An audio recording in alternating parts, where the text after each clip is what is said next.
எங்களின் அன்பான உறவுகளான உங்கள் எல்லோருக்கும் வணக்கம்.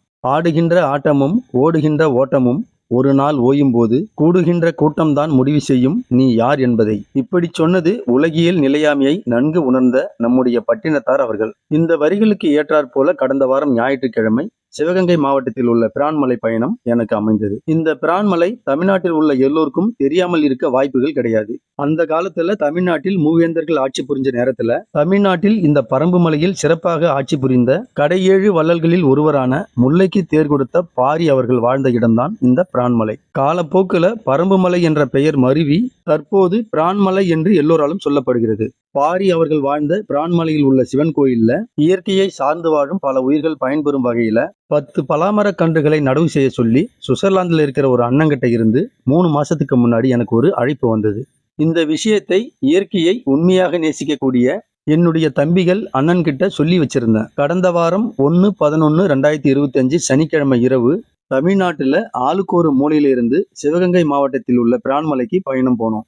நாங்க எல்லோரும் ஒவ்வொருத்தரா அந்த இடத்துக்கு வந்து சேர ஞாயிற்றுக்கிழமை காலை 11 மணி ஆகிப்போச்சு. உடனே கோவில் நிர்வாகி கேசவன் ஐயா அவர்களை கூட்டிக்கிட்டு மரங்கள் நடவு செய்யும் இடங்களை பார்த்துட்டு நாங்க எல்லோரும் சேர்ந்து அதற்கான வேலைகளை ஆரம்பிச்சிட்டோம். 2 மணி நேரத்துல மரங்கள் நடவு செய்ய 10 குழிகளையும் எடுத்து முடிச்சிட்டோம். கொஞ்ச நேரம் இந்த குழிகளோட வெப்பம் தனியிட்டும் அந்த நேரத்துல நம்ம சாப்பிட்டுட்டு வரலாம்னு வெளியில போனோம்.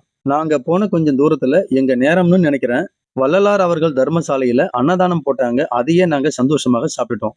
கொஞ்ச நேரம் நாங்க எல்லோரும் ஓய்வு எடுத்துட்டு கோவில் நிர்வாகி கேசவன் ஐயா அவர்களை அழைச்சிக்கிட்டு வந்து அவர்கள் கையால முதல் மரத்தை நடவு செய்ய ஆரம்பிச்சோம். உடனே திண்டுக்கல் மாவட்டம் செந்துறையைச் சேர்ந்த முருகன் அண்ணன் கையால ஒரு மரமும், அதை தொடர்ந்து செங்கல்பட்டு மாவட்டம் துறைப்பாக்கத்தைச் சேர்ந்த தம்பி ராஜ்குமார் அவர்கள் கையால ஒரு மரமும், பிறகு திண்டுக்கல் மாவட்டம் செந்துறையைச் சேர்ந்த வரதராஜன் அண்ணன் கையால ஒரு மரமும், தொடர்ந்து பாண்டிச்சேரியைச் சேர்ந்த வீரா எனும் நானும் என்னுடைய கையால ஒரு மரமும், திருவள்ளூர் மாவட்டம் பொன்னேரியைச் சேர்ந்த சதீஷ்குமார் அவர்கள் கையால ஒரு மரமும், வள்ளல் பாரி அவர்கள் வாழ்ந்த அந்த தரமான மண்ணுல அந்த இடத்திற்கு தகுந்தவாறு சரியான அளவுல இதே முறையில ஆளுக்கு 2 மரங்கள் என்ற கணக்குல நாங்கள் எல்லோருமே ஆத்மார்த்தமாக மனநிறைவாக மகிழ்ச்சியாக 10 பலாமர கன்றுகளையும் நல்லபடியாக நடவு செய்து முடிச்சிட்டோம். அப்படியே கோவிலுக்கு வரும் பக்தர்கள் பூஜை பொருட்களோட கழிவுகளை ஒரே இடத்தில் போடுவதற்காக 4 குப்பை தொட்டிகள் வாங்கி அந்த கோவில் நிர்வாகி கேசவன் ஐயா அவர்களிடம் ஒப்படைச்சிட்டோம்.